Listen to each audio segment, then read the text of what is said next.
Hi everybody, it's Laura from Maidenhead Chiropractic Clinic, chiropractor. Hope you had a great game with your golf today. Now we're going to look at how to cool down. So these are longer, deeper stretches, not too dissimilar to what you did to warm up with, but we're going to hold some of the stretches longer.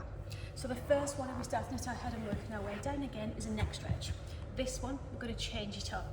So rather than just semicircles and moving quite quickly, we're going to take our head down, turn it to one side, and you're going to put one hand on your head, so you're almost looking towards your armpit. The other hand you can actually sit on, or you can just take back or pop on your lap. I like to sit on my fingertips just to deepen the stretch, and actually give me a stretch into the forearm as well. And take your head down. You should feel your stretch in the back of your neck and the side. I can feel it going into my shoulder. Hold it for about 10 seconds. Hold it longer if you feel that you need to, and if it's feeling really good, why stop a good thing? And then when you're ready, go into the opposite side. That feels great for me, okay? You can start looking down. And when you're doing the semicircles, you'll find out the tight spots in your neck. So if you find you're particularly tight on one side, you can do the stretch more. Or if it's particularly tight here and not all the way around, you can change the angle of your stretch and do it that way. Whatever feels good for you, whatever works for you. In terms of shoulders, so we need to do some opening up now. You've spent several hours probably in this position. So we can go back to the shoulder dislocate.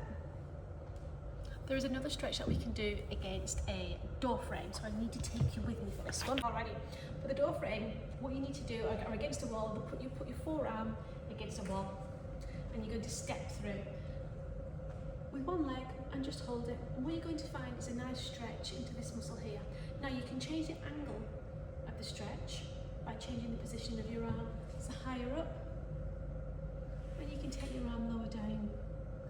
But the important thing is that you just step through and just stretch that muscle. And again, holding it for about 10 seconds before repeating on the opposite side. So from the back, it will look like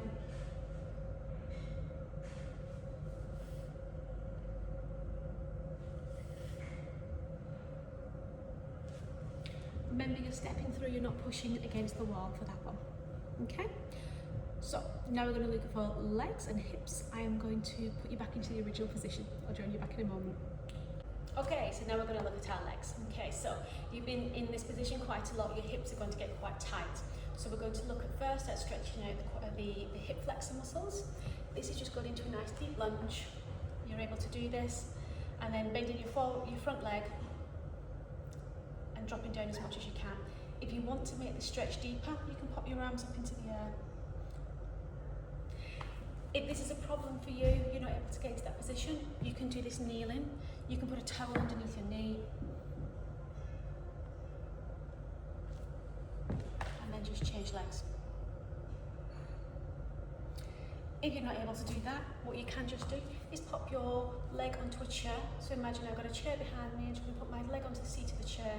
It's probably going to go more into the hip, the quadricep muscle here. But if you try and step forward and do this, you will get a little bit of hip opening there as well. You can also just do a back bend. You get a little bit of a stretch in there and a nice opening up of the body as well. The next one, we're going to try and stretch our quadricep muscles. You're going to have a stretch from the one that you've just been doing. If you're able to stand on one leg or get a chair for support or holding onto something, try and keep your knees together. So from the side, we're not doing this or this, the knees are together. And what you need to be doing here is actually thrusting the pelvis forward. So not arching the back, knees together, thrust the pelvis forward, and that will deepen the stretch. If this is too much, you can pop your leg on a chair. I know in the golf club where we are here, there's some benches, changing benches, they're in most gyms. You can just put your leg on the bench there and stretch out your quadriceps that way, okay? After that, when you stretch the back of the legs, a few ways that we can do this. These are exercises you probably all know anyway. We're just taking one leg forward. This time, forward leg you keep straight, you bend the back leg, stick your butt out. So, take one leg forward, one leg back, just a pace, bend your back leg, keep your front leg straight, stick your butt out, and here you're going to feel the stretch into the back. As we move down the leg into the gastrocnemius, the calf muscle, bringing your toes up, you can actually now feel it into this part of the leg as well.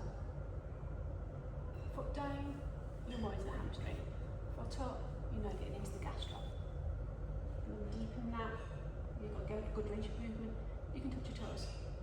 You don't need to. This is completely fine. And this will be the hamstring. Again, hold each part of the stretch for about 10 seconds and then change legs. Bend your back leg, front leg straight. 10 seconds later, bring your toes up. If you feel you want to, hold on to your toes. Ankle movements. This is just to say, thanks for all your hard work. If you do suffer with toe stiffness, or actually it's probably better to do it anyway because prevention is always better than cure. Going into a squat, high on tiptoes, and then bringing your knees down, but keeping, you can't really see that, keeping your toes bent is great. It's a good stretch for the front of your legs. So you can come back, you can get a stretch into the front of your body, also into the quadricep muscles and the hip flexors. Keeping the toes bent is a great workout to keep the toes mobile. Super important for the stability of the foot as well. And that is just a general stretch. It'll take about 5 minutes to go all the way through. You can do that before having your coffee, and that will keep you well. So the next time you play, your game should be better. You shouldn't be as stiff and as tight, and you reduce the risk of injury. Any questions, just drop us a message. Otherwise, we'll see you soon. Thanks for watching.